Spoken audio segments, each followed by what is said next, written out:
Hello बच्चों, आज मैं आप सभी बच्चों के लिए क्लास 6 का हिंदी व्याकरण का चैप्टर 1 लेकर आई हूँ, जिसमें भाषा, बोली, लिपि तथा व्याकरण के बारे में दिया गया है, जिसे मैं अपने आसान तरीके से बताऊंगी, जो आप सबके लिए बहुत हेल्पफुल रहेगा।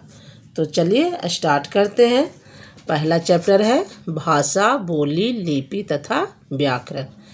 पहला में है भाषा। तो भाषा के डिफिनीशन जान लेते हैं। भाषा क्या होता है? तो ऐसा है कि मनुष्य को अपने भावों को प्रकट करने के लिए किसी न किसी माध्यम की ज़रूरत थी, इसलिए भाषा का आविष्कार हुआ। अतः हम जानते हैं कि मनुष्य के लिए भाषा एक बहुत ही महत्वपूर्ण साधन है, एक दूसरे को समझने के लिए, अपने भावों को एक दूसरे को प्रकट करने के लिए, समझने के लिए। उसका डेफिनेशन इस प्रकार से लिखा जाएगा।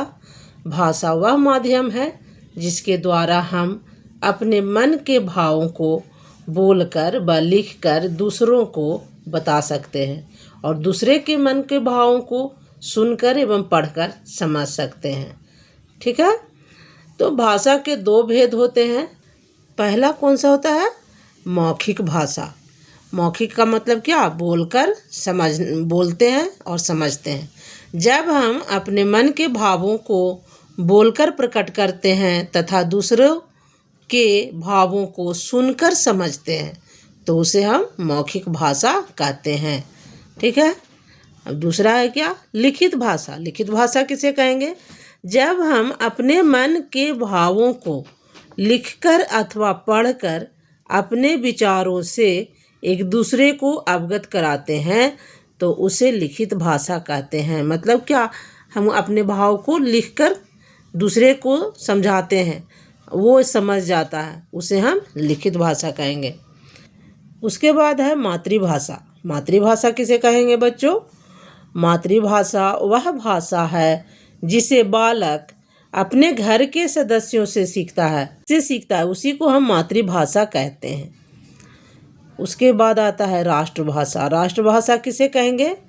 राष्ट्रभाषा वैसी भाषा है जिसे देश में यानी कि राष्ट्र में सब लोग प्रयोग करते हैं, वही राष्ट्रभाषा कहलाती है।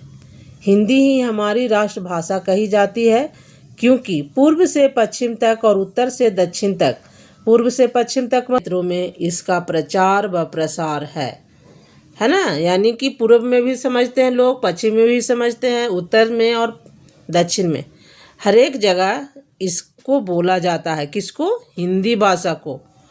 ठीक है। अब आगे चलते हैं। राजभाषा। राजभाषा किसे कहेंगे? तो किसी भी देश के राजकाज की भाषा राजभाषा कहलाती है। राजकाज की भाषा का मतलब क्या होता है? जो ऑफिशियली काम होता है कार्यालय में, उसको कहते हैं राजकाज की भाषा। इसलिए हिंदी को भारतीय संविधान द्वारा राजभाषा के रूप में स्वीकार किया गया है। वैसे तो भारतीय संविधान में 22 भाषाओं को मान्यता प्राप्त है। क्या क्या है बच्चों?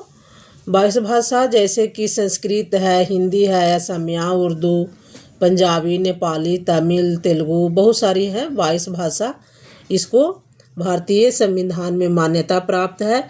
चूँकि हिंदी भाषा जो है सारे भारतवर्ष में, पूरे भारतवर्ष में बोली जाती है, इसीलिए इसे हिंदी को मान्यता प्राप्त है राजभाषा के रूप में और राष्ट्रभाषा के रूप में भी। ठीक है। आगे चलते हैं। बोली किसे कहते हैं? तो बोली क्या हुआ? जैसे हर एक क्षेत्र है अपना क्षेत्र, जैसे कि बिहार में नालंदा जिला हुआ, पटना जिला हुआ, आरा जिला, छपरा जिला, हर एक जगह का अपना अपना बोली होता है। तो उसी को हम क्षेत्रीय रूप को बोली कहते हैं। भाषा के क्षेत्रीय रूप को बोली कहते हैं। जैसे क्षेत्र में जो बोला जाए उसी को बोली कहते हैं। इसका परिभाषा ये है, भाषा के क्षेत्रीय रूप को बोली कहा जाता है। चलिए लिपि के बारे में जानते हैं। लिपि क्या है? तो किसी भाषा को लिखने के लिए प्रयोग किए जाने वाले निश्चित चिन्हों को लिपि कहते हैं। किसी भाषा मतलब क्या? जैसे हिंदी भाषा, पंजाबी भाषा, असमिया भाषा, तेलुगु भाषा, इस तरह सब भाषाओं को बोलने के लिए, लिखने के लिए जो लिपि चिन्हित किया गया है, हिंदी भाषा में क्या लिपि है? देवनागरी लिपि। ये जो भाषा हम लोग लिख रहे हैं ना, ये देवनागरी का है, तो इसे ही हम लिपि कहते हैं। यही चिन्ह जो है इस तरह का, ये ऐसे लिखना, यही देवनागरी है। हिंदी और संस्कृत का लिपि क्या है? देवनागरी। तो किसी भाषा को लिखने के लिए प्रयोग किए जाने वाले निश्चित चिन्हों को क्या कहते हैं? लिपि कहते हैं। अब आगे चलते हैं व्याकरण। व्याकरण किसे कहेंगे? तो व्याकरण वह शास्त्र है जिससे हम किसी भाषा को शुद्ध रूप से बोलना, लिखना और पढ़ना जानते हैं। व्याकरण से ही हम लोग क्या जानते हैं? शुद्ध लिखना, शुद्ध बोलना और शुद्ध पढ़ना जानते हैं। यहाँ व्याकरण के 3 विभाग होते हैं। पहला होता है वर्ण विचार। वर्ण विचार किसे कहेंगे? इसमें अक्षरों यानी कि वर्ण, जो वर्ण होता है उसे अक्षर भी कहते हैं, तो अक्षरों के आकार, लिखने की विधि, भेद तथा उच्चारण आदि पर हम विचार करते हैं। क्या? वर्ण विचार में अक्षरों के आकार, लिखने की विधि, भेद तथा उच्चारण आदि पर विचार करते हैं। दूसरा में शब्द विचार। शब्द विचार में क्या होता है? इसमें शब्दों के भेद, व्युत्पत्ति और रचना आदि के विषय में जानकारी प्राप्त करते हैं।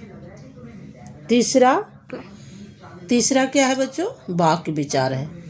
इसमें वाक्यों की रचना, उनके भेद, वाक्यों और उनके उपविभागों के आपसी संबंध, वाक्य बनाने और अलग करने के तरीके और विराम चिन्हों आदि पर विचार किया जाता है। किसमें? वाक्य विचार में। तो बच्चों, मैं आशा करती हूँ कि आप सभी बच्चों को यह चैप्टर समझ में आया होगा। फिर मिलते हैं चैप्टर 2 के लिए, जिसमें रहेगा वर्ण विचार। इसके बारे में, वर्ण विचार के बारे में डिटेल से पढ़ेंगे। Okay students, take care, good bye.